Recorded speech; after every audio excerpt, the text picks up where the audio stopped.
ഞാനും എൻ്റെ കോഴിപ്പെണ്ണുങ്ങളുമായിട്ട് നല്ല ജഗടയിലാണ്. അതിൻ്റെ കാരണം അറിയണ്ടേ? Hello, welcome back to my channel. കുറച്ച് പേഴ്സണൽ കാര്യങ്ങൾ 10 ദിവസം ഞാൻ ഇവിടുന്ന് മാറി നിൽക്കേണ്ടി വന്നു.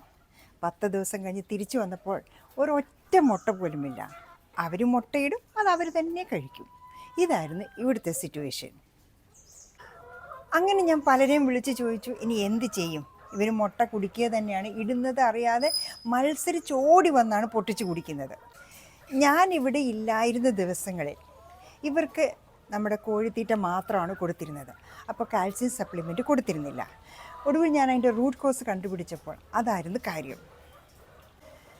കാൽസ്യം സപ്ലിമെൻറ്റ് കൊടുക്കാതെ ഇരുന്നപ്പോൾ ഇവർക്ക് കാൽസ്യം ഡെഫിഷ്യൻസി വന്നു. അങ്ങനെ ആ ഡെഫിഷ്യൻസിയുടെ പുറത്താണ് ഇവരിടുന്ന മുട്ട തന്നെ കുടിച്ചുകൊണ്ടിരുന്നത്. പിന്നെ 14 പേര് ഒന്നിച്ചാണ് ഈ 2 കൂട്ടിലായിട്ട് കിടന്നുകൊണ്ടിരുന്നത്. ഇവിടെ 4 കമ്പാർട്ട്മെൻറ്റ്സ് ആണ്, പക്ഷെ 14 പേരും ഉണ്ടായിരുന്നു. പിന്നെ ഇതിൽ നിന്ന് ഏറ്റവും മൂശാട്ടകളും കൊത്തുകൂടാൻ മുന്നേ നിൽക്കുന്നവരുമായവരെ തെരഞ്ഞു പിടിച്ചു. എന്നിട്ട് അവരെ ഞങ്ങൾ ദുർഗുണ പാഠശാലയിലാക്കി. ഇതാണ് ഞങ്ങളുടെ ദുർഗുണ പാഠശാല. ഇവരെ 3 പേരെ ഞങ്ങൾ ഇങ്ങോട്ട് സെപ്പറേറ്റ് ആയിട്ട് മാറ്റി. അപ്പോൾ കൊത്തുകൂടാനുള്ള ചാൻസസ് വളരെ കുറഞ്ഞു. ഇങ്ങനെ ദുർഗുണ പാഠശാലയിലായപ്പോൾ അവർക്ക് ആദ്യം ഭയങ്കര വിഷമമായിരുന്നു. പിന്നെ അവരതങ്ങ് അഡ്ജസ്റ്റഡായി. പിന്നെ ഇവരുടെ ഫുഡ് ഹാബിറ്റ്സ് നമ്മളങ്ങ് മാറ്റിപ്പിടിച്ചു. ആദ്യമേ കാൽസ്യവും മൾട്ടിവൈറ്റമിൻ സപ്ലിമെൻറ്റ്സും കൊടുത്ത് അവരുടെ കാൽസ്യം ഡെഫിഷ്യൻസി നമ്മൾ മാറ്റിയെടുത്തു. ഏറ്റവും കൂടുതൽ കാൽസ്യം ഡെപ്പോസിറ്റുള്ള സാധനമാണ് കോഴികളുടെ തന്നെ മുട്ടത്തോട്. അപ്പം നമ്മൾ ഈ മുട്ടത്തോട് കളക്ട് ചെയ്ത് വയ്ക്കും. എന്നിട്ട് അത് പൊടിച്ച് കോഴിയുടെ തീറ്റയ്ക്കകത്ത് ആഡ് ചെയ്യും. അപ്പോൾ എന്തായി, നല്ല രീതിയിൽ കാൽസ്യം അവർക്ക് കിട്ടുവാണ്. ഡെയിലി നമ്മൾ ഉപയോഗിക്കുന്ന മുട്ടയുടെ തോട് നമ്മൾ ഇങ്ങനെ ഒരു പാത്രത്തിൽ ഇട്ട് കളക്ട് ചെയ്ത് വയ്ക്കും.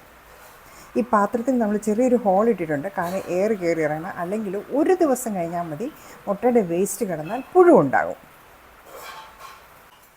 ഇത് നമ്മൾ മിക്സിയുടെ ജാറിലേക്കിട്ട്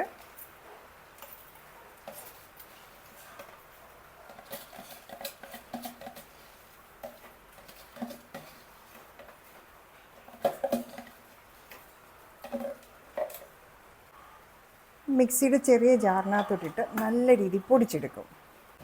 ഇങ്ങനെ പൊടിച്ചെടുത്ത നമ്മുടെ മുട്ടത്തോട് ഇങ്ങനെ ഇരിക്കും, നല്ല തരിതരിയായിട്ട്. ഇത് ഫുൾ കാൽസ്യം റിച്ചാണ്.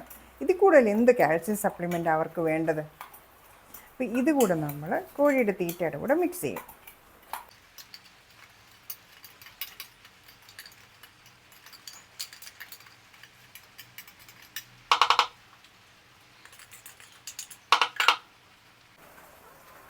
ഇതിൻ്റെ കൂടെ നമ്മുടെ കോഴിത്തീറ്റ കൂടെ ആഡ് ചെയ്യും. കട്ട് വെജിറ്റബിൾസായി, മുട്ടയുടെ തോടായി, പിന്നെ ഇത് നമ്മളിപ്പോൾ പെല്ലറ്റ്സ് ആണ് കൊടുക്കുന്നത്. മറ്റ് തീരെ തരി കൊടുത്തു കഴിഞ്ഞാൽ ഒത്തിരി വേസ്റ്റേജ് അവരാക്കുന്നുണ്ട്.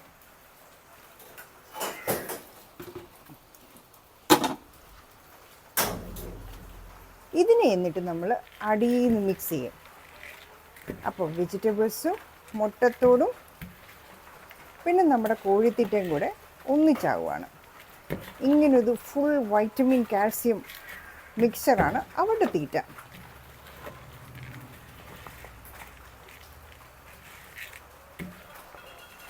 ഇപ്പം നമ്മൾ കാൽസ്യം സപ്ലിമെൻറ്റോ യാതൊന്നും കൊടുക്കുന്നില്ല. ഇങ്ങനെയുള്ള വെജിറ്റബിൾസ്, മുട്ടത്തോട്, പിന്നെ അവരുടെ തീറ്റ. അങ്ങനെ നമ്മുടെ പ്രോബ്ലം സോൾവായി. ഇവരിപ്പം നല്ല കുട്ടികളായി. ദിവസം 10 കൂടുതൽ മുട്ട, 14 പേരും കൂടി ചേർന്ന് 10 കൂടുതൽ മുട്ട ഡെയിലി നമുക്ക് കിട്ടുന്നുണ്ട്.